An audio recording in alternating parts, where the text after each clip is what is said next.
Tired of your inbox overflowing with real estate alerts? Let's create a dedicated Redfin Gmail account to keep your property searches organized and stress-free. First, open your web browser and go to gmail.com.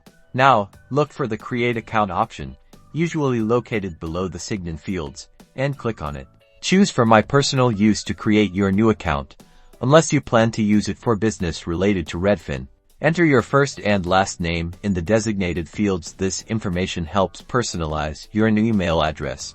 Next, create your desired username. I recommend something like Redfin Your City or Your Name. Redfin Gmail will tell you if the username is available. Choose a strong and secure password.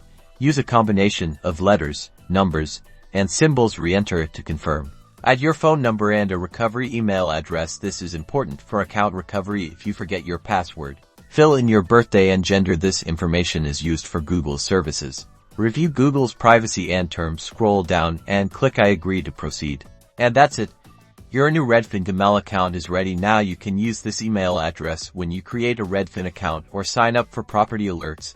Keeping everything neatly organized, you are now one step closer to finding your dream home.